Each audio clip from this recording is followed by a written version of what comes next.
সারা বছরের ফজিলত এবং মর্যাদাপূর্ণ কয়েকটা দিনের একটা হলো আশুরার রোজা। এটার ব্যাপারে আল্লাহর প্রতি আমার ধারণা হলো, যদি কেউ এই রোজাটি রাখে, আল্লাহ সুবহানাহু ওয়া তাআলা তার পূর্বের এক বছরের ছোটখাটো গুনাহগুলো মাফ করে দেন। মাসের মধ্যে সম্মানিত 4টা মাস আছে, এর ভিতরে সবচেয়ে শ্রেষ্ঠ হলো এই মুহররম মাস, বছরের প্রথম মাস। এই সম্মানিত মাস উপলক্ষে আমার রুটিনে কোনো পরিবর্তন হয়েছে কি? এই জন্য আশুরার রোজা কয়টা রাখতে হবে? মুহররম মাসের সবচেয়ে দামি আমল কোনটি? মুহররম মাসে নারীদের স্পেশাল কোনো আমল আছে কিনা? নবী করিম সাল্লাল্লাহু আলাইহি ওয়াসাল্লাম বলেছেন, সিয়ামু ইয়াউমি আশুরা আহতাসিবু আলাল্লাহি আন ইউকাফিরা আস-সানাতাল্লাতী ক্বাবলাহা। আশুরার রোজা, এটার ব্যাপারে আল্লাহর প্রতি আমার ধারণা হলো, যদি কেউ এই রোজাটি রাখে, আল্লাহ সুবহানাহু ওয়া তাআলা তার পূর্বের এক বছরের ছোটখাটো গুনাহগুলো মাফ করে দিবেন। বান্দার হক বান্দার কাছ থেকে মাফ নিতে হবে, কবিরা গুনাহ তওবা করতে হবে, ছোটখাটো গুনাহগুলো এই আমলের মাধ্যমে আল্লাহ সুবহানাহু ওয়া তাআলা মাফ করে দিবেন। এছাড়া আশুরার রোজার আরেকটা বিশেষ ফজিলতের দিক হলো, রমজানের রোজা ফরজ হওয়ার আগে, এমনকি হিজরতেরও আগে নবী করিম সাল্লাল্লাহু আলাইহি সাল্লাম মক্কা যখন ছিলেন, কুরাইশরা আশুরার রোজা রাখতো। বছরে একটা রোজাই ছিল রমজান রোজা ফরজ হওয়ার আগে, সেটা হলো এই আশুরা। এবং নবী করিম সাল্লাল্লাহু আলাইহি সাল্লামও সে রোজা রাখতেন। মদিনায় আসার পর তিনি ইহুদিদেরকে দেখেছেন যে তারা আশুরার রোজা রাখে। অতএব তাদের রোজা রাখা দেখে নবী সাল্লাল্লাহু আলাইহি সাল্লাম জিজ্ঞাসা করলেন, তোমরা রোজা কেন রাখো? তারা বললো, এই দিনে মুসা আলাইহিস সালামকে আল্লাহ সুবহানাহু ওয়া তাআলা বিজয় দিয়েছেন, সেজন্য আমরা তার প্রতি শুকরিয়া আদায় করে রোজা রাখি, আশুরার রোজা। তখন নবী করিম সাল্লাল্লাহু আলাইহি সাল্লাম, এই ঘটনার পর নবী সাল্লাল্লাহু আলাইহি সাল্লাম বললেন, তাহলে আমরা বরং মুসা আলাইহিস সালামের প্রতি আল্লাহর অনুগ্রহের কারণে আরো বেশি শুকরিয়া আদায় করার আমাদের হক অধিকার আছে, আমরা তার প্রকৃত অনুসারী, তার কথা আসলে আমরা মানি, অতএব আশুরার রোজা আমরা রাখবো। তবে তাদের থেকে নিজেদের রোজাকে বৈচিত্র্যপূর্ণ স্বাতন্ত্র আনার জন্য নবী সাল্লাল্লাহু আলাইহি সাল্লাম বলেছেন, তারা আশুরার রোজা রাখে একটা, আমরা রাখবো। কারণ নবী সাল্লাল্লাহু আলাইহি সাল্লাম তার জীবনের শেষ বছর বলেছিলেন যে, আমি যদি পরবর্তী বছর বেঁচে থাকি তাহলে লা সুমান্না তাসিআ ওয়াল আশির, তাহলে মুহররমের 9 এবং 10 এই 2 দিন রোজা রাখতাম। এই জন্য আশুরার রোজা কয়টা রাখতে হবে? 2টা রাখা হলো সুন্নাত, আর সেই 2টা রোজা 9 এবং 10। এখন প্রশ্ন উঠতে পারে যে, শুক্রবার রোজা রাখা তো হাদিসে নিষেধ আছে। এর উত্তর হলো যে, শুক্রবারকে শুক্রবার হিসেবে রোজা রাখা নিষেধ, কিন্তু শুক্রবারে অন্য কোনো অকেশন এসে পড়লে, রমজান মাস শুক্রবারে পড়লে আপনি রোজা রাখবেন না। অতএব সেই হিসাবে আশুরার রোজার অংশ হিসেবে আপনি রাখতে পারেন। তাহলে এই বছর আশুরার রোজা 9-10 অথবা 10-11, তো 9-10 শাখাটা অধিকতর উত্তম, সে রোজা রাখবো। আল্লাহ সুবহানাহু ওয়া তাআলা আমাদেরকে আমলের তৌফিক দান করুন। মুহররম মাসের সবচেয়ে দামি আমল কোনটি? মুহররম মাসের সবচেয়ে দামি আমল, মুহররম মাসের একমাত্র রুটিন আমল হলো বেশি বেশি নফল রোজা রাখা, মানে বিশেষ আমল এই মাস উপলক্ষে। অতএব নফল রোজা বিশেষ করে রাখবেন, যে যতটুকু পান, এটাই মাসের আমল। আশুরার করণীয় বর্জনীয় সম্পর্কে জানতে চাই। 10ই মুহররমকে আশুরা বলা হয়। 10ই মুহররমকে কি বলা হয়? আশুরা। মুহররমের 10 তারিখ, এটি কোরআন এবং হাদিসের দৃষ্টিকোণ থেকে খুবই গুরুত্বপূর্ণ এবং তাৎপর্যপূর্ণ একটা দিন। সারা বছরের ফজিলত এবং মর্যাদাপূর্ণ কয়েকটা দিনের একটা হলো আশুরা। মুহররমের 10 তারিখ বা 10ম দিনটি, এটি তাৎপর্যপূর্ণ হওয়ার কারণ হলো, এই দিনে আল্লাহ রাব্বুল আলামিন পৃথিবীর ইতিহাসে বহু নবী রাসূলকে অন্যায় এবং বাতিলের বিরুদ্ধে বিজয় দিয়েছেন। অনেক বড় বড় ঘটনা এই দিনে ঘটেছে এবং কিয়ামতের আগে আরো ঘটবে। এদিনের সবচেয়ে বড় ঘটনা যেটি ঘটেছে বা সবচেয়ে বড় আলোচিত ঘটনা হাদিসে, সেটি হলো এই দিনে আল্লাহ নবী মূসা আলাইহিস সালামকে আল্লাহ তাআলা ফেরাউনের বাহিনীর বিরুদ্ধে বিজয় দিয়েছেন। মূসা আলাইহিস সালাম এবং ঈমানদারদের বিজয়ের দিন এটি। আশুরার 10 তারিখ বা মুহররমের 10 তারিখ বা আশুরা, এটি হলো বিজয়ের দিন মূসা আলাইহিস সালামের এবং বনী ইসরাইলের। ফেরাউন তাদেরকে ধাওয়া করেছে, আল্লাহ তাআলা তাদের জন্য নীল নদে, আল্লাহ তাআলা তাদের জন্য নদীর উপরে রাস্তা করে দিয়েছেন। সেই রাস্তা তারা পার হয়ে গেছেন অলৌকিকভাবে। আর ফেরাউন তার বাহিনী সহ তাদের অনুসরণ করতে গিয়ে মাঝ নদীর দিকে নিমজ্জিত হয়েছে। এখনো ফেরাউনের লাশ মিশরের পিরামিডে আছে। আল্লাহ বলেছেন, ওয়াকাযালিকা নুনাজ্জিকা লিবাদানিকা লিতাকুনা লিমান খালফাকা আয়া, তোমার দেহকে, হে ফেরাউন, তুমি যে অহংকারী ছিলে, তোমার দেহকে কিয়ামত পর্যন্ত আমি রেখে দিব, নষ্ট হতে দিব না, যাতে পরবর্তী প্রজন্মের কাছে তুমি শিক্ষার বিষয় হও, তোমাকে দেখে শিক্ষা নিতে পারে যে আল্লাহর দ্রোহীদের শাস্তি কি হয়, যত বড় পাওয়ারফুলই হোক না কেন। তো যাই হোক, সেই আশুরা হলো মুহররমের এই 10 তারিখ। সেই আশুরা, এটার সাথে মুসা আলাইহিস সালামের বিজয় জড়িত, ফেরাউনের পরাজয় জড়িত, হক এবং বাতিলের দ্বন্দ্বের মধ্যে চূড়ান্ত এবং শেষ বিজয় হকের হয়, সেই শিক্ষা আশুরা আমাদেরকে দেয়। আশুরা উপলক্ষে আমাদের করণীয় হলো 2টা রোজা রাখা। সবচেয়ে উত্তম হয় 9 এবং 10 রাখা। কেন উত্তম? কারণ নবী করিম সাল্লাল্লাহু আলাইহি সাল্লাম যে বছর ওয়াফাত হয়েছে, তিনি বলেছেন, যদি আমি আগামী বছর বেঁচে থাকি, লা আসুমান্না তাসিআ ওয়াল আশির, তাহলে আমি 9 এবং 10 জিলহজের এই 2 দিন রোজা রাখবো। এই জন্য 9 তারিখ আর 10 তারিখ রোজা রাখা উত্তম। আর যদি 9-10 তারিখ রাখতে না পারেন তাহলে 10 আর 11 রাখবেন, 2টা রোজা রাখা উত্তম। ইহুদিরা শুধু একটা রোজা রাখে, নবী সাল্লাল্লাহু আলাইহি সাল্লাম আমাদের রোজাকে তাদের থেকে স্বতন্ত্র করবার জন্য, তাদের থেকে পৃথক করবার জন্য 2টা রোজার নির্দেশ দিয়েছেন। এই জন্য আশু উপলক্ষে 2টা রোজা রাখা সুন্নাত। মুহররম মাসে নারীদের স্পেশাল কোনো আমল আছে কিনা জানলে উপকৃত হতাম। মুহররম মাসে পুরুষদের জন্য যে আমলগুলো আছে আমাদের মা বোনদের জন্য একই আমল আছে, মা বোনদের জন্য আলাদা কোনো আমল নাই। মুহররম মাসের সবচেয়ে গুরুত্বপূর্ণ আমল হলো বেশি বেশি রোজা রাখা। বেশি বেশি কি রাখা? রোজা রাখা। নবী করিম সাল্লাল্লাহু আলাইহি সাল্লাম বলেছেন, আফদালুস সিয়ামি বা'দা রমাদান শাহরুল্লাহিল মুহররম।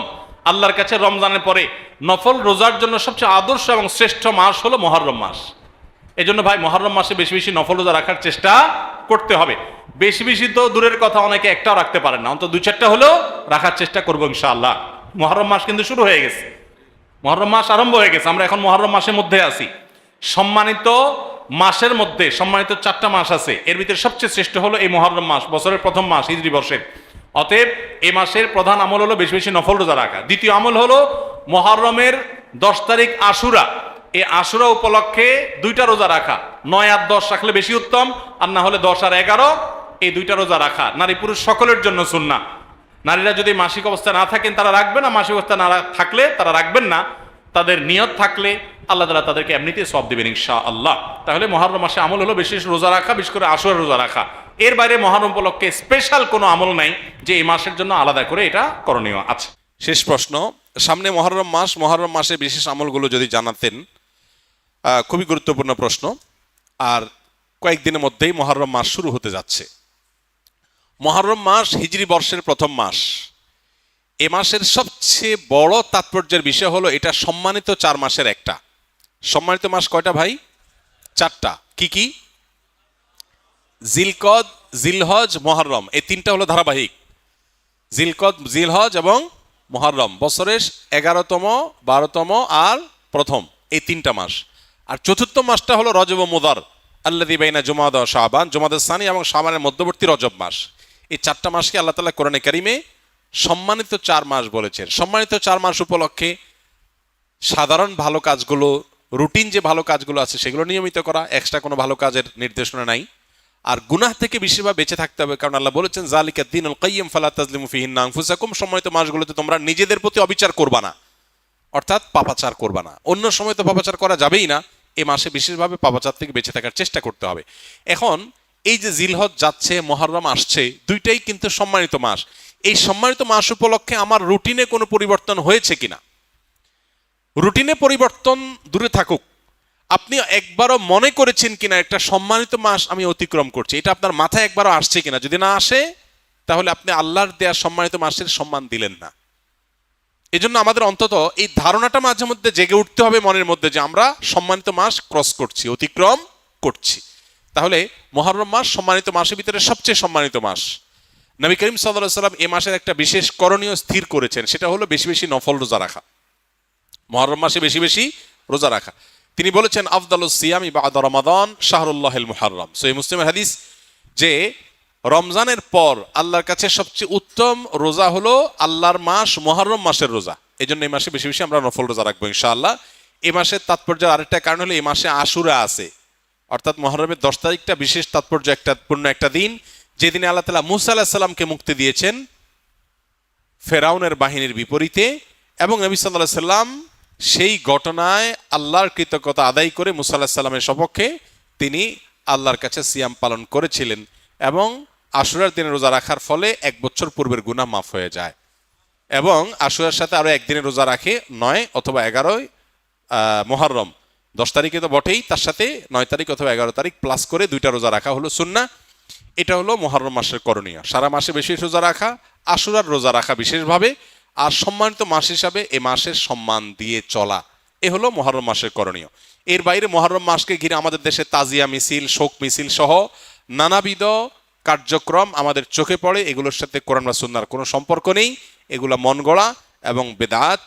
যেই দিনে আশুরার দিনে রোজা রাখার কথা বলা হয়েছে সেই দিনে লাল ডেক বসায় যদি খিচুড়ি খায় তাহলে সুন্নাহর খেলাফ কাজ হবে, আরো সে কাজটি আমাদের দেশে হচ্ছে। সুন্নাহর প্রচলন নাই, বেদাতের প্রচলন আছে। মুহররম মাস হিজরি সনের প্রথম মাস।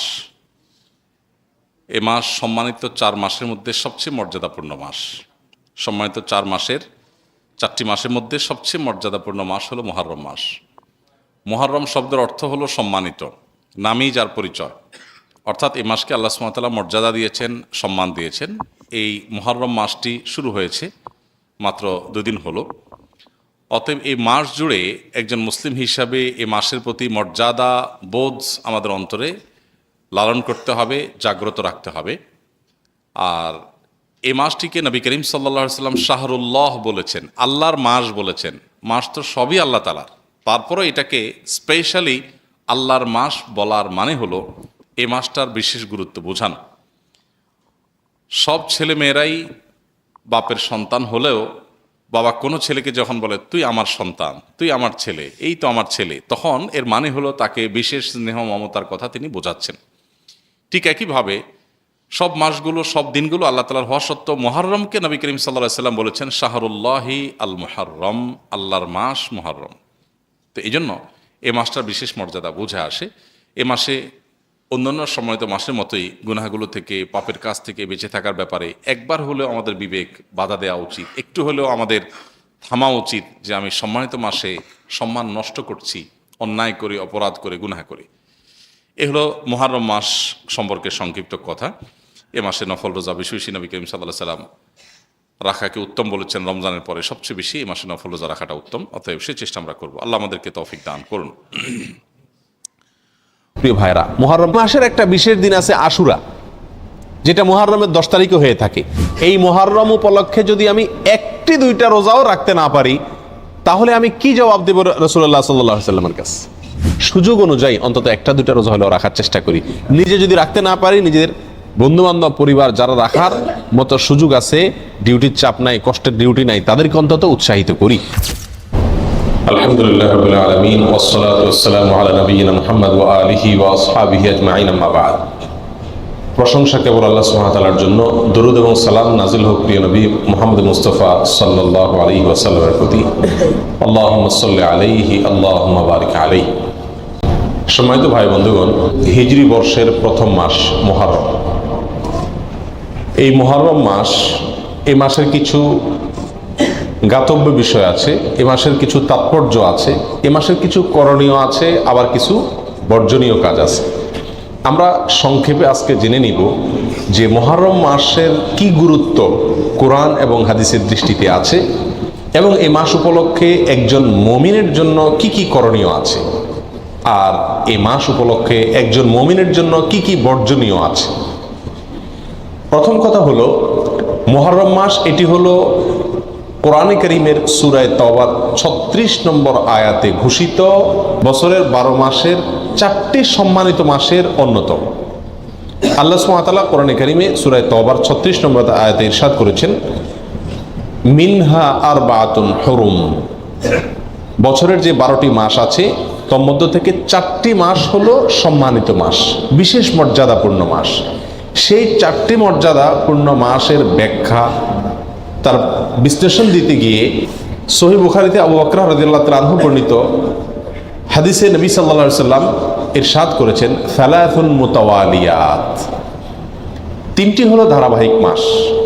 বছরের যে 4টি সম্মানিত মাস আছে, সেই সম্মানিত 4 মাসের মধ্যে 3 মাস হলো ধারাবাহিক, একটার পর একটা। সেই ধারাবাহিক 3টি মাসের শেষ মাস হলো এই মুহররম। সম্মানিত মাসের অপর মাসটি হলো রজব, আল্লাযী বাইনা জুমাদা ওয়া শাবান, রজব মুদার আল্লাযী বাইনা জুমাদা ওয়া শাবান, অর্থাৎ রমজান মাসের আগের মাস, জুমাদা সানি এবং শাবান মাসের মধ্যবর্তী যে মাসটা রজব মাস, সেটাও সম্মানিত 4 মাসের 4র্থ মাস। প্রিয় ভাইরা, আমরা প্রায় সময় বলে থাকি যে আল্লাহ সুবহানাহু ওয়া তাআলা বছরের 12টি মাসের মধ্যে 4টি মাসকে সম্মানিত ঘোষণা দিয়েছেন, মর্যাদাপূর্ণ মাস বলে ঘোষণা দিয়েছেন। আল্লাহ যে মাসকে সম্মানিত বলে ঘোষণা দিয়েছেন, মর্যাদাপূর্ণ বলে ঘোষণা দিয়েছেন, সেই মাসগুলো কখন আসে, কখন যায়, বা কোন কোন মাস সম্মানিত মাস, কোন কোন মাস সাধারণ মাস, এই সম্পর্কে আমাদের সমাজে খুব একটা ধারণা নাই বললেই চলে। আমরা এখানে যারা আছি, আমরাও বেশিরভাগ লোক জানি না কোনটা সম্মানিত মাস আর কোনটা সাধারণ মাস, ঠিক না ভাই? ঠিক। অথচ কোরআনে কারিমে আল্লাহ সুবহানাহু ওয়া তাআলা এই সম্মানিত মাস সম্পর্কে বেশ কয়েকটি আয়াতে বিস্তারিত বিবরণ উল্লেখ করেছেন। নবী সাল্লাল্লাহু আলাইহি সাল্লাম একাধিক হাদিসে এ বিষয়ে আলোচনা করেছেন। তাহলে একজন মুমিন হিসাবে আমাদের জন্য এই সম্মানিত 4 মাস সম্পর্কে ধারণা রাখা জরুরি নাকি জরুরি না? প্রিয় ভাইরা, 2টি মাস চলে গেছে, এগুলো সম্মানিত মাস ছিল, কিন্তু আমরা কয়জন মানুষ এই মাসগুলো অতিবাহিত করার সময় মনে পড়েছে যে এটি একটি সম্মানিত মাস যাচ্ছে? কয়জন মানুষ এমন আছে? হাতে গুনে পাওয়া কঠিন হয়ে যাবে, ঠিক না ঠিক? প্রিয় ভাইরা, অতএব যে মাসটি এখন চলছে মুহররম মাস, এই মাসটিতে অন্তত আমরা এই কথা বারবার চিন্তায় আনার চেষ্টা করি, মাথায় আনার চেষ্টা করি, মনে করার চেষ্টা করি যে যেই মাসটি শুরু হয়েছে 30 দিন পর্যন্ত এই মাসটি আল্লাহ সুবহানাহু ওয়া তাআলা 4টি মাসকে বিশেষ সম্মানিত মাস বলেছেন, তার ভিতরে অন্যতম সেরা সম্মানিত মাস এটি। মুহররম শব্দের অর্থই হলো সম্মানিত। মুহররম শব্দের অর্থ কি? সম্মানিত। অতএব মুহররম মাসটি এই 4টি সম্মানিত মাসের মধ্যে আবার সবচেয়ে বেশি সম্মানিত মাস, সবচেয়ে বেশি মর্যাদাপূর্ণ মাস। আমরা আরো সহজ করে বলতে চাইলে বলতে পারি রমজানের পরে সবচেয়ে শ্রেষ্ঠ মাস হলো এই মুহররম মাস। প্রিয় ভাইরা, কিন্তু মুহররম মাস আসে যায়, কখন আসে কখন যায় আমাদের কোনো খোঁজ খবরও থাকে না, ঠিক কি না? একজন সম্মানিত মানুষ সামনে আসলে আমার চলাফেরার ভিতরে একটা পরিবর্তন হয় কি হয় না? আপনি হয়তো পাও মেলে বসে আছেন, আপনার শ্বশুর আসছেন, আপনার বাবা আসছেন, আপনার শিক্ষক আসছেন, মুরব্বী আসছেন, তো আপনি নড়ে চড়ে বসেন কিনা? সম্মানিত মাস আসছে, কিন্তু আমাদের ভিতরে কোনো নড়ে চড়ে বসা বসি নাই। আমরা আগে যেমন ছিলাম এ মাসেও তেমন আছি। এর মূল কারণ হলো আমরা জানিই না যে এটি একটি সম্মানিত মাস। এই মাসকে আল্লাহ তাআলা কি দিয়েছেন? সম্মান দিয়েছেন, মর্যাদা দিয়েছেন, ঠিক না ভাই? ঠিক। প্রিয় ভাইরা, অতএব যে মাসটি শুরু হয়েছে এই মাসটি সম্মানিত মাস, এই কথাটি আমাদেরকে মনে রাখতে হবে, বারবার মনে আনতে হবে। সম্মানিত মাসের করণীয় কি? সবচেয়ে বড় কথা হলো সম্মানিত মাসের সম্মান দেওয়া। সম্মানিত মাসের কি দেওয়া? সম্মানী মানুষকে যেরকম সম্মান দিতে হয়, আল্লাহ যেহেতু এই মাসকে সম্মানিত ঘোষণা করে দিয়েছেন, অতএব এই মাসকে সম্মান দেওয়া। এই মাসকে সম্মান আমরা কিভাবে দেব? নেক কাজ, ভালো কাজ, 5 ওয়াক্ত সালাত ইত্যাদি, এগুলোকে সময় মতো আদায় করব। অন্য মাসে যদি একটু গাফলতি করি, এই মাসে গাফলতি করব না। এই কথা মাথায় রেখে যে এটা সাধারণ মাস না, এটা কি মাস? সম্মানিত মাস। যারা সবসময় বিড়ি সিগারেট খায় এরা কিন্তু শ্বশুরের সামনে খায় না, ঠিক কি না? কেন? যে আমি খারাপ কাজ করি, কিন্তু তাই বলে শ্বশুরের সামনে খারাপ কাজ করে আর ডবল খারাপ কাজ করব না, ঠিক কি না? অতএব একজন মুমিন একটি সম্মানিত মাস, একটি মর্যাদাপূর্ণ মাস যখন অতিবাহিত করবেন, তিনি তখন অন্য সময় যে গুনাহের কাজগুলো করেন এই মাসে সে গুনাহের কাজগুলো করতে ভাববেন যে এই মাসকে আল্লাহ সম্মান দিয়েছেন, আল্লাহর দেওয়া সম্মানকে আমার রক্ষা করতে হবে, বিধায় গুনাহ করা যাবে না। আল্লাহ কোরআনে বলছেন, ফালা তাজলিমু ফিহিন্না আনফুসাকুম, তোমরা সম্মানিত মাসসমূহে নিজেদের প্রতি কি করো না? অবিচার করো না। বিভিন্ন তাফসীরের কিতাবে উলামা ইকরাম লিখেছেন যে এখানে অবিচার করা বলতে আল্লাহ সুবহানাহু ওয়া তাআলা গুনাহের কথা বুঝিয়েছেন, অর্থাৎ এই সম্মানিত মাসসমূহে নিজের প্রতি নিজে অবিচার করো না, পাপাচার করে গুনাহের কাজ করে। অন্য সময়ও গুনাহ করা নিষেধ, কিন্তু সম্মানিত মাসে গুনাহ করার নিষেধাজ্ঞার মাত্রাটা আরো বেশি, গুরুত্বটা বেশি। প্রিয় ভাইরা, অতএব এই মাসে অন্তত মাঝে মধ্যে মনে করব, স্মরণ করার চেষ্টা করব যে এটি একটা কি মাস যাচ্ছে? সম্মানিত মাস যাচ্ছে। আর সম্মানিত 4টি মাস মুখস্থ করে নিব, জিলকদ, জিলহজ, মুহররম, আর 4 নম্বর হলো রজব, রমজান মাসের আগের মাস। মনে থাকবে তো ইনশাআল্লাহ? প্রিয় ভাইরা, মুহররম মাসের একটি বিশেষ করণীয় আছে, আর সেই করণীয়টা হলো এই মাসে বেশি বেশি নফল রোজা রাখা, নফল সিয়াম রাখা। নবী সাল্লাল্লাহু আলাইহি সাল্লাম সহিহ মুসলিমের হাদিসে আসছে, তিনি ইরশাদ করেছেন, আফদালুস সিয়ামি বা'দা রমাদান শাহরুল্লাহিল মুহররম, রমজানের পরে সবচেয়ে উত্তম রোজা হলো আল্লাহর মাস মুহররম মাসের রোজা।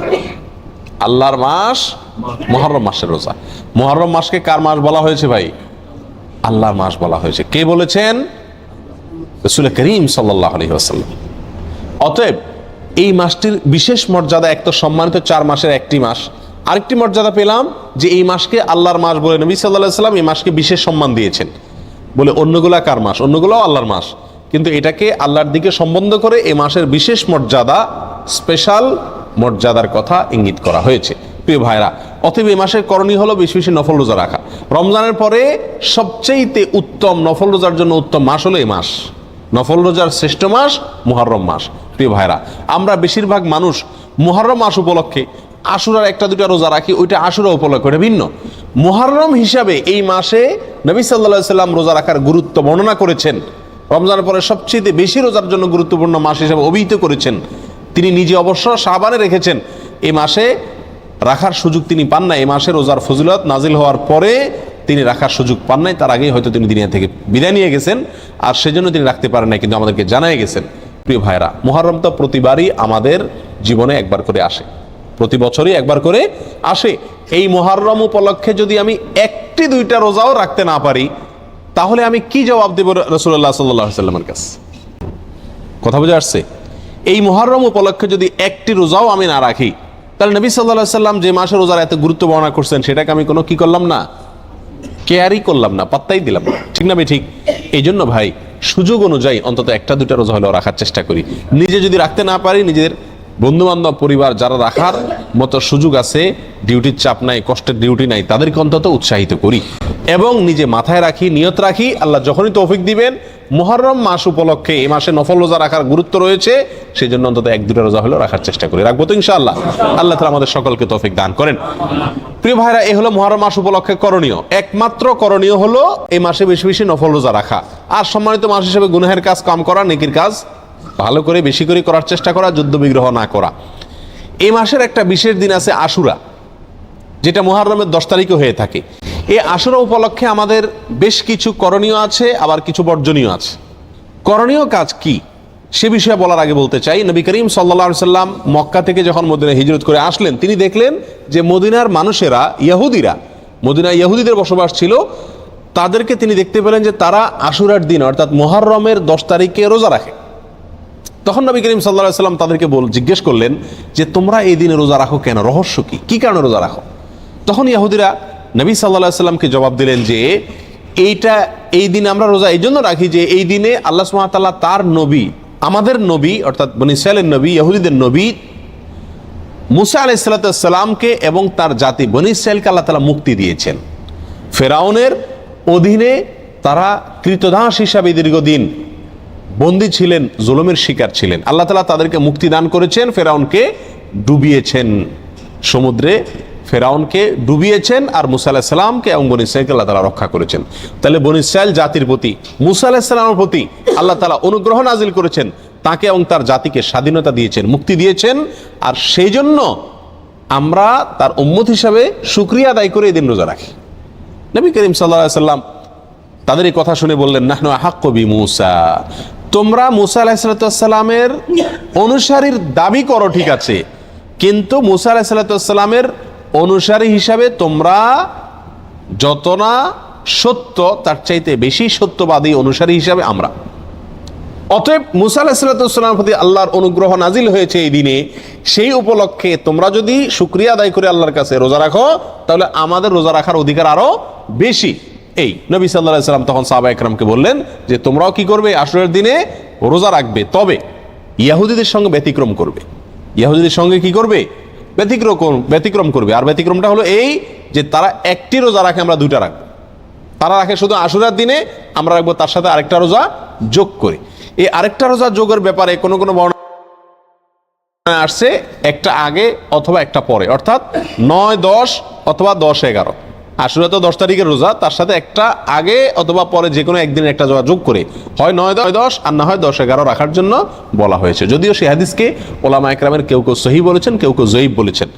তবে নবী করিম সাল্লাল্লাহু আলাইহি ওয়াসাল্লাম তার মৃত্যুর আগের বছর বা তিনি তার মৃত্যুর বছর বলেছিলেন যে আল্লাহ যদি আমাকে আগামী বছর হায়াতের বাঁচিয়ে রাখেন, আমি যদি বেঁচে থাকি, তাহলে লাসুমান্নাত তাসিআ ওয়াল আশিরা, তাহলে আমি আগামী বছর মুহররম আসলে, আশুরা আসলে 9 এবং 10 2 দিন রোজা রাখবো। এই হাদিস থেকে বোঝা গেল নবী সাল্লাল্লাহু আলাইহি সাল্লামের আকাঙ্ক্ষা ছিল, তার নিয়ত ছিল, তার ইচ্ছা ছিল আশুরার সাথে আগের দিন রোজা মিলিয়ে রাখা, অর্থাৎ 9, 10, 11 না। এই জন্য ওলামা ইকরাম বলেন সবচেয়ে উত্তম হলো আশুরা উপলক্ষে একজন মুমিনের জন্য 2টা রোজা রাখা। আর সে 2টা রোজা হলো কোনটা? 9 এবং 10। কথা বোঝা আসছে? শুধু 10 তারিখের রোজা রাখা যাবে কিনা, যে 2টা রাখতে পারতেছে না সে কমপক্ষে একটা রাখতে পারবে কিনা, এ বিষয়ে ওলামা ইকরাম অনেকে বলেছেন এটা অনুচিত হবে, মাকরুহ হবে। কেন? কারণ হলো ইহুদিদের সাথে মিল হয়ে যায়, নবী সাল্লাল্লাহু আলাইহি ওয়াসাল্লাম ইহুদিদের থেকে ব্যতিক্রম করতে বলেছেন, সেজন্য একটা রাখা উচিত নয়। আর অন্যান্য ওলামা ইকরাম বলেন যে নাই মামার চাইতে কানা মামা ভালো, একেবারে দুইটা যদি না রাখতে পারে কমপক্ষে একটা রাখলো। কথা বুঝে আসছে? তো যাই হোক, দুইটা রাখা উত্তম, আর সেটা হলো 9 এবং 10।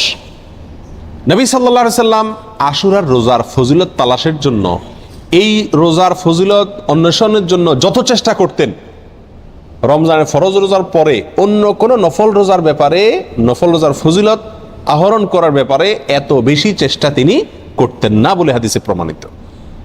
এক বর্ণনা আসছে, নবী সাল্লাল্লাহু আলাইহি সাল্লাম বলেছেন, আবু হুরায়রা রাদিয়াল্লাহু তাআলা বর্ণনা করছেন হাদিসটি, যে নবী সাল্লাল্লাহু আলাইহি সাল্লাম ইরশাদ করেছেন, সিয়ামু ইয়াউমি আশুরা আহতাসিবু আলাল্লাহি আন ইউকাফিরা সানাতাল্লাতী ক্বাবলা। আশুরার দিনে যদি কেউ রোজা রাখে, আল্লাহর প্রতি আমার ধারণা হলো আল্লাহ তাআলা তার পিছনের 1 বছরের গুনাহ মাফ করে দিবেন। ছোট ছোট যে অপরাধগুলো হয়ে থাকে এগুলো আল্লাহ তাআলা মাফ করে দিবেন যদি কেউ কি রাখে, আশুরার রোজা রাখে। প্রিয় ভাইয়েরা, এই রোজার এত বেশি গুরুত্ব যে মদিনাতে সাহাবায়ে কেরাম ফরজ রোজা ছাড়া অন্য কোন নফল রোজার জন্য নিজের শিশুদেরকে রোজা রাখাইতেন না, বা রাখাইতেন বলে জানা যায় না, কিন্তু আশুরার রোজা তাদের ছোট ছোট শিশুদেরকে দিয়ে রাখাইতেন। এবং শুধু রাখাইতেন তা নয়, বাচ্চারা যাতে রোজাটা রাখতে পারে, যাতে ক্ষুধার তাড়নায় ভেঙে না ফেলে, সেজন্য তাদেরকে খেলনা ইত্যাদি দিয়ে ভুলায় রাখতেন। এইসব কিছু থেকে আশুরার রোজার গুরুত্ব একজন মুমিনের কাছে পরিষ্কারভাবে ফুটে ওঠে। এই জন্য ভাই, মুহররমের 10 তারিখে আমরা কি রাখবো? ইনশাআল্লাহ রোজা রাখবো, আর তার সাথে 9 তারিখ মিলিয়ে রাখবো। বাংলাদেশে যারা আছেন তারা বাংলাদেশে আকাশে যেহেতু একদিন পরে চাঁদ দেখা যায় সৌদি আরবের পরে, আমাদের ভৌগোলিকভাবে আমাদের অবস্থানের কারণে একদিন পরে যেহেতু আমাদের আকাশে চাঁদ দেখা যায়, সেহেতু আমরা এদেশের একদিন পরেই সাধারণত কি রেখে থাকি, আপনার আশুরা রোজা রেখে থাকি। আল্লাহ তাআলা আমাদের সকলকে আমলটা করার তৌফিক দান করেন। প্রিয় ভাইরা, এই ঘটনা থেকে, এই আলোচনা থেকে আমরা জানতে পারলাম আশুরা এটা একটি বিজয়ের দিন। আশুরার দিনটা একটা কিসের দিন? বিজয়ের দিন, একটা মুক্তির দিন। কার মুক্তির দিন? মুসা আলাইহিস সালামের। কার বিজয়ের দিন? মুসা আলাইহিস সালাম এবং বনী ইসরাইলের। আল্লাহর একজন উলুল আজম নবী, একজন সিনিয়র একজন নবী মুসা আলাইহিস সালামের বিজয়ের দিন, তার প্রতি আল্লাহর রহম নাজিলের দিন, মুক্তির দিন, ঠিক কিনা? এবং সেই হিসাবে আমরা বলতে পারি এটা একটি মূলত সুখের দিন। একটি কিসের দিন? সুখের দিন। বিজয়ের দিন হিসাবে কি? সুখের দিন। আর এই জন্য তো শুকরিয়া আদায় করে রোজা রাখতে হয়। কিন্তু আমাদের দেশে শতকরা 99 জন মানুষ আশুরা বলতে জানে এটা হলো শোকের দিন, সুখের উল্টা শোকের দিন, ঠিক না? ঠিক। আমাদের দেশে মানুষ জানে আশুরা মানে কারবালার দিন। আশুরা মানে কিসের দিন ভাই? কারবালার দিন। আশুরা আসলে মানুষ জানে যে এই দিনে কারবালা একটা নির্মম হত্যাকাণ্ডের ঘটনা ঘটেছিল, এটা মানুষ জানে। কিন্তু এর পিছনের যে ইতিহাস, এর যে আরো গোড়ার ইতিহাস, এর যে মূল এবং আসল ইতিহাস, মুসা আলাইহিস সালামের বিজয়ের ঘটনা, সেটা আমাদের দেশে মানুষ কি করে না? জানে না। প্রিয় ভাইরা, এই দিনটিতে বিজয় হয়েছিল মুসা আলাইহিস সালামের, সেটি হলো এই দিনের মূল ঘটনা, আসল ঘটনা। আর সেই ঘটনাকে কেন্দ্র করেই নবী সাল্লাল্লাহু আলাইহি সাল্লাম রোজা রাখতে আমাদেরকে কি করেছেন? নির্দেশ করেছেন। সেটা আমাদের জন্য পালনীয়। কিন্তু একই দিনে ঘটনাচক্রে আরেকটি দুর্ঘটনাও ঘটে গিয়েছিল। একটি নির্মম, পৃথিবীর ইতিহাসের নির্মমতম হত্যাকাণ্ড ঘটে গিয়েছিল। নবী সাল্লাল্লাহু আলাইহি সাল্লামের অত্যন্ত প্রিয় দৌহিত্র হোসেন রাদিয়াল্লাহু তাআলা আনহুকে অত্যন্ত নির্মমভাবে হত্যা করা হয়েছিল কারবালায়। প্রিয় ভাইরা, এই কারণে আমাদের অনেক ভাইরা মনে করেন যে তাহলে এই দিনে আর সুখ পালন করা যাবে না, এই দিনে আর আল্লাহর প্রতি শুকরিয়া আদায় করে রোজা রাখা যাবে না। তাহলে কি করতে হবে? শোক পালন করতে হবে। এই ঘটনাকে বোঝানোর জন্য একটা ছোট এক্সাম্পল, ছোট একটি উপমা দিয়ে থাকি। সেটা হলো, ধরুন 16 ডিসেম্বর আমাদের বিজয় দিবস। বাংলাদেশে মানুষকে আল্লাহ তাআলা বিজয় দান করেছেন 16 ডিসেম্বরে। 16 ডিসেম্বরের বিজয় দিবস মানে খুশির দিন, আনন্দের দিন, শুকরিয়া আদায় করার দিন। এই দিনে ঘটনাচক্রে যদি বিজয়ের ঘটনার বহু বছর পরে যদি এই দিনে কোনো দুর্ঘটনা ঘটে, কোনো বন্যা, প্লাবনে হাজার হাজার মানুষ মারা যায়, তাহলে কি এই দিনটা বিজয় দিবস পরিবর্তন হয়ে শোকের দিবস হয়ে যাবে? কখনো হবে? এটা সম্ভব কোনোদিন? বড়জোর এরকম হতে পারে বিজয় দিবসের আলোচনা বা বিজয় দিবসটা আসলেই ওই দুর্ঘটনার পর থেকে যতবার বিজয় দিবস আসবে, বিজয় দিবসে আলোচনা আসবে, তখন মানুষের মনে পড়বে, মানুষ স্মরণ করবে, বলবে যে এটি আমাদের বিজয় দিবস, খুশির দিবস হলেও দুঃখজনকভাবে এই দিনে একটি বিচ্ছিন্ন দুর্ঘটনাও ঘটে গিয়েছিল। ঠিক না ভাই? ঠিক। কিন্তু এই দিনের আসল ঘটনা বিজয়কে ভুলে গিয়ে শোক পালন করা, এটা কোনোদিন হবে? যৌক্তিক হবে? হবে না। অতএব কারবালার যে ঘটনা ঘটেছিল সেটাও 10ই মুহররম ঘটেছিল, কিন্তু এই দিনে আসল যে ঘটনা ঘটেছে মুসা আলাইহিস সালামের বিজয়, সেটা কোনোদিন চাপা পড়ে যাওয়া এটা যুক্তিসঙ্গত নয়। বিধায় একজন মুমিন আশুরা আসলে সর্বপ্রথম তার মাথায় চলে যাবে কোন দিন? মুসা আলাইহিস সালামের বিজয়ের দিন।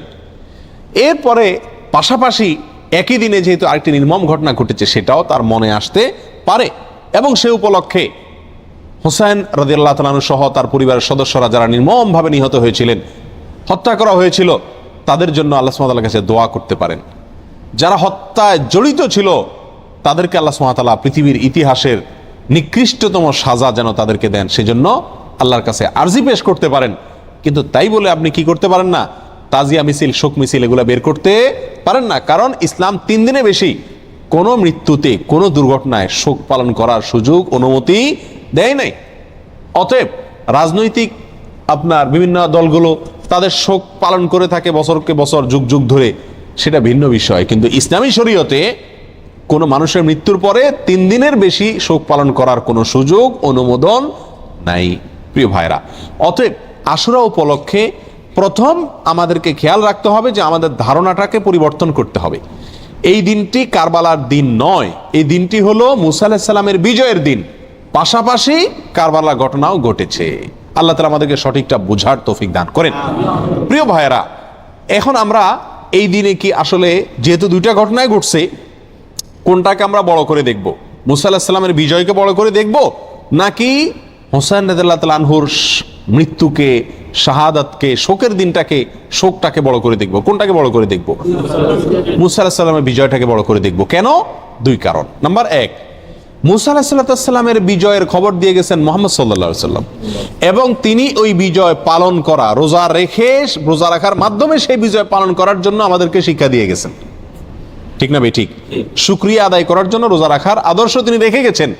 তার আদর্শ পরিবর্তন হওয়ার কোনো সুযোগ আছে? আল্লাহ সুবহানাহু ওয়া তাআলা বলেছেন, আল ইয়াউমা আকমালতু লাকুম দীনাকুম ওয়া আতমামতু আলাইকুম নি'মাতি ওয়া রাদিতু লাকুমুল ইসলামা দীনা। তোমাদের প্রতি আজ আমি ইসলামকে পরিপূর্ণ, আমার নিয়ামতকে পরিপূর্ণ করে দিয়েছি। ইসলামের মধ্যে নবী সাল্লাল্লাহু আলাইহি সাল্লামের ইন্তেকালের পরে, তার মৃত্যুর পরে আর কোনো জিনিস যোগ হওয়া অথবা বিয়োগ হওয়ার কোনো সুযোগ নাই।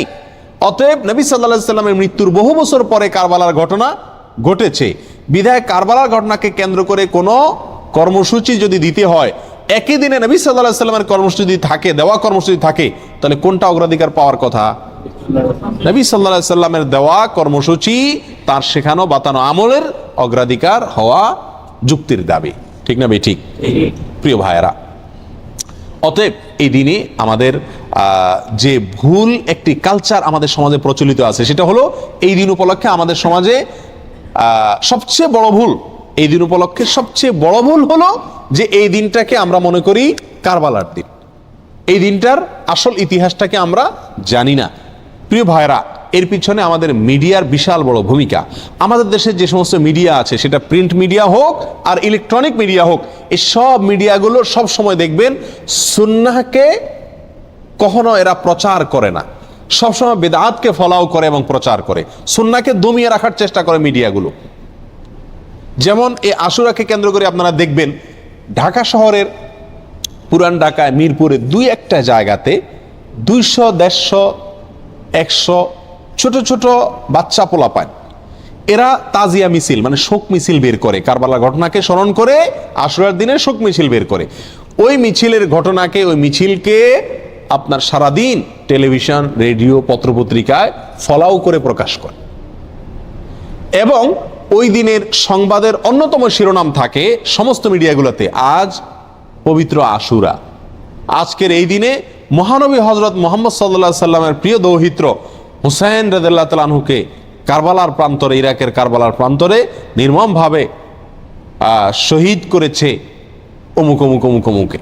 এখানে বলতে বলতে কোনো মিডিয়াতে, বিশেষ করে রেডিও চ্যানেলগুলোতে বিশিষ্ট সাহাবী, কোরআনের লেখক, ওহির লেখক মুআবিয়া রাদিয়াল্লাহু তাআলাকে অকথ্য ভাষায় গালিগালাজ করা হয়। কথা বুঝে আসছে? এবং সংবাদে আরো বলা হয় এই দিনটি উপলক্ষে রাজধানী ঢাকা সহ দেশের বিভিন্ন জায়গায় তাজিয়া মিছিল বের করা হয়েছে, অর্থাৎ শোক মিছিল বের করা হয়েছে। প্রিয় ভাইরা, 150-200 লোকের 2-3টা মিছিল, এটা সারাদিন সংবাদে বলে। একই দিনে মহানবী হযরত মুহাম্মদ সাল্লাল্লাহু আলাইহি সাল্লামের সুন্নাহকে পালন করতে গিয়ে, নির্দেশকে পালন করতে গিয়ে সারা দেশে লক্ষ লক্ষ মানুষ নফল রোজা রেখেছেন, সেই কথা কিন্তু কোনো মিডিয়া কি করে না, বলে না। যার কারণে মানুষ ওই ভুলটা জানে, সঠিকটা জানে না। বেদাত জানে, সুন্নাহ জানে না। একটা জানে, আরেকটা জানে না। ঠিক না ভাই? ঠিক। প্রিয় ভাইরা, অতএব আমাদেরকে সঠিকটার প্রচার করতে হবে। এই জাতীয় বিষয়গুলোকে বেশি বেশি কি করতে হবে? প্রচার করতে হবে। আজ মিডিয়াতে যদি এই দিনের মূল ঘটনা যেটি হাদিসে বর্ণিত হয়েছে সেটি যদি আসতো, পাশাপাশি কারবালা ঘটনাও আসতো, তাহলে সেটা কি ছিল না? দোষণীয় ছিল না। আল্লাহ তাআলা আমাদের সকলকে আশুরা উপলক্ষে যে সমস্ত ভুল ধারণা আছে, ভ্রান্ত ধারণা আছে, সেগুলোকে সংশোধন করবার তৌফিক দান করুন। আল্লাহ তাআলা আমাদের সকলকে আশুরা উপলক্ষে একমাত্র আমল হলো নফল রোজা রাখা। আর আমাদের তাজিয়া মিছিল যারা করে তারা চাঁদা টাদা উঠায় ওই দিন ভালো করে আরো খিচুড়ি খায়। যেদিন হাদিসে নফল রোজা রাখতে বলছে, কানাই বন্ধ করতে বলছে, তারা ওই দিন আরো বেশি কি খায়? খিচুড়ি খায়। ডেক বসায় দেখবেন মনে মনে, এবং খিচুড়ি পাকায়, বিতরণ করে খায়। প্রিয় ভাইরা, এই দিনটি নফল রোজার দিন, এই দিনটি মুসা আলাইহিস সালামের বিজয়ের দিন, পাশাপাশি একটি নির্মম ঘটনার দিন। কোনো মুমিনের জন্য এটা কষ্টের কারণ না হয়ে থাকতে পারে না। নবী সাল্লাল্লাহু আলাইহি সাল্লামের প্রিয় নাতিকে নির্মমভাবে হত্যা করা হয়েছে সপরিবারে। এই ঘটনায় ব্যথিত না হয়ে কোনো মুমিন থাকতে পারে না। অতএব আমরা সকলেই ব্যথিত। আমরা আল্লাহর কাছে বিচার চাই হত্যাকারীদের, আল্লাহর কাছে মর্যাদা চাই নিহতদের। কিন্তু তাই বলে নবী সাল্লাল্লাহু আলাইহি সাল্লামের বাতানো আমল, আদর্শ, সুন্নাহ সেটা চাপা পড়ে যাবে, ভুলে যাব আমরা। এর চাইতে জুলুমের কথা, এর চাইতে অবিচারের কথা আর কিছুই হতে পারে না। আল্লাহ তাআলা আমাদের সকলকে মুহররম মাসের তাৎপর্য, করণীয়, আশুরার তাৎপর্য, করণীয়, ভুল ধারণাগুলোকে সংশোধন করবার এবং বর্জনীয় কাজগুলোকে ছাড়বার তৌফিক আল্লাহ তাআলা দান করুন। ওয়া আখিরু দাওয়ানা আনিল হামদুলিল্লাহি রাব্বিল আলামিন। আশুরা রোজার ফজিলত কি এবং এবছর আশুরা রোজা কবে রাখতে হবে? আশুরা রোজার ফজিলত সম্পর্কে আমরা সবাই কম বেশি জানি। নবী করিম সাল্লাল্লাহু আলাইহি সাল্লাম থেকে প্রসিদ্ধ হাদিস রয়েছে, সহিহ মুসলিমে বর্ণিত হয়েছে। আবু কাতাদা রাদিয়াল্লাহু তাআলা বর্ণনা করেছেন যে নবীজি ইরশাদ করেছেন, সিয়ামু ইয়াউমি আশুরা আহতাসিবু আলাল্লাহি আন ইউকাফিরাস সানাতাল্লাতী ক্বাবলাহ। আশুরার রোজার ব্যাপারে আল্লাহর প্রতি আমার ধারণা হলো যে এর মাধ্যমে 1 বছর পূর্বের গুনাহ আল্লাহ তাআলা মাফ করে দিবেন। এবং আশুরার এই রোজা, এটা কতদিন যাবৎ পৃথিবীতে রাখা হচ্ছে? সেটার উত্তর হলো মুসা আলাইহিস সালামের সময় থেকে রাখা হচ্ছে। তার মানে কয়েক হাজার বছর ধরে এই আশুরার রোজা পৃথিবীতে রাখা হয়। এমন একটা ইবাদত যেটার ধারাবাহিকতা হাজার হাজার বছর। তো এই আশুরার রোজা রাখার গুরুত্ব অপরিসীম। সাহাবা ইকরাম নিজেরা তো রাখতেন, নিজেদের বাচ্চাদেরকে পর্যন্ত এই রোজা রাখতে উদ্বুদ্ধ করতেন, যারা রোজা রাখার মতো তাদেরকে, এবং সেই সাথে তাদেরকে খেলনা ইত্যাদি দিয়ে ভুলিয়ে রাখতেন। এটা ছিল নবী সাল্লাল্লাহু আলাইহি সাল্লামের, সাহাবা ইকরামের সুন্নাহ। সেজন্য আশুরা রোজা আমরা রাখার চেষ্টা করব ইনশাআল্লাহ। এই বছর আশুরা রোজা আমরা কখন রাখব? সেটার উত্তর হলো, আজ বাংলাদেশে এবং এ অঞ্চলে যেহেতু একদিন পরে চাঁদ দেখা যায় মিডিল ইস্টের তুলনায়, শুক্রবার সন্ধ্যার পরে 9 মুহররম শুরু হয়ে যাবে।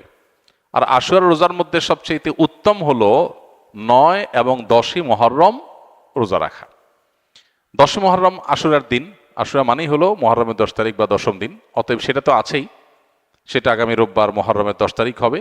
শনিবার দিবাগত রাতে সাহরি খেয়ে আমরা মূল রোজা আশুরা রোজাটা রাখবো ইনশাআল্লাহ। আর সাথে 9 তারিখকে প্লাস করে রোজা রাখলে সেক্ষেত্রে আজকে দিবাগত রাতে আমাদেরকে সাহরি খেয়ে আগামীকালকে শনিবার রোজা রাখতে হবে, অর্থাৎ 9 এবং 10। তাহলে শুক্রবার দিবাগত রাত, আজ শুক্রবার দিবাগত রাতে আমরা সাহরি খেয়ে কালকে রোজা রাখবো ইনশাআল্লাহ। আবার আগামীকাল দিবাগত রাতে সাহরি খেয়ে তারপরের দিন রোজা রাখবো।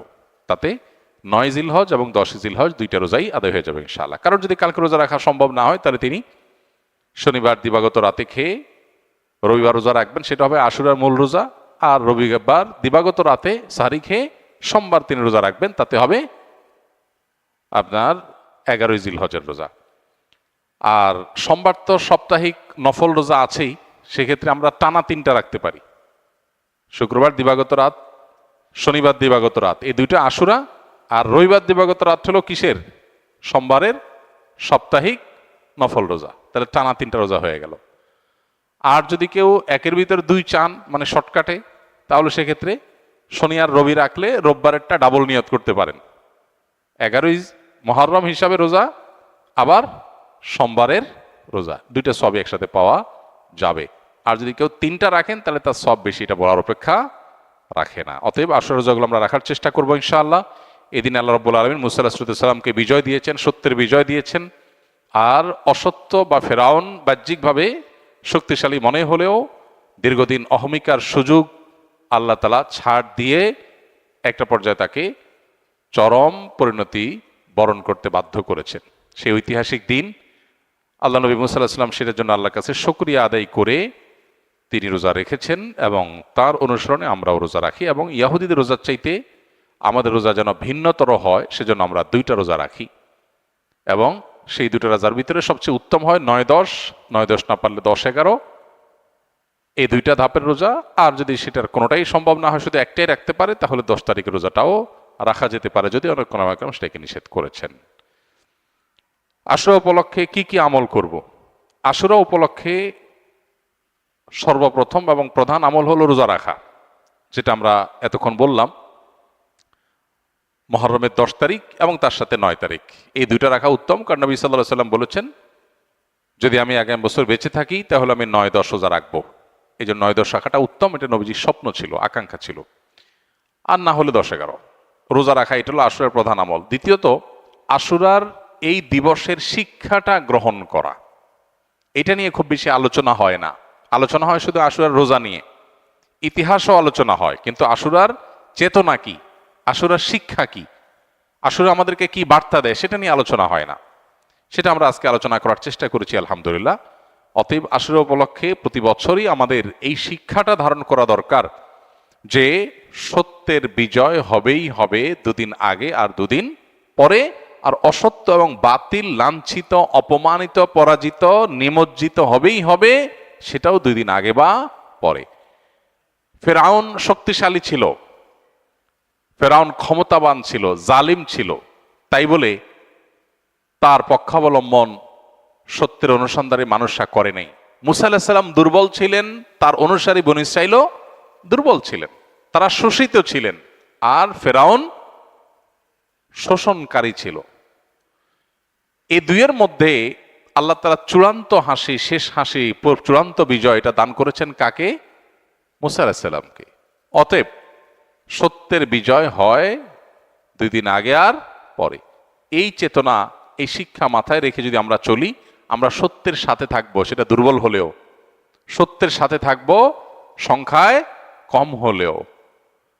আমি শুধুমাত্র শক্তি, সামর্থ্য, দল, গ্রুপ, মতাদর্শ এগুলো দেখে, জোয়ার দেখে আমি চলবো না, আমি আদর্শের ভিত্তিতে চলবো। এই শিক্ষাটা আমাদেরকে আসলে দিয়ে থাকে। অতএব সেই শিক্ষাটা আমরা ধারণ করার চেষ্টা করব ইনশাআল্লাহ।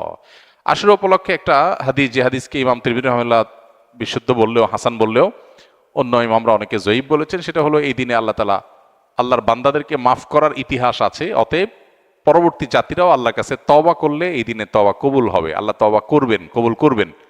তো সেই হাদিসের উপর ভিত্তি করে কেউ আল্লাহর কাছে এই দিনে ইস্তেগফার এবং তওবাও করতে পারে, যেহেতু নফল আমল, এটা চাইলে কেউ করতে পারেন।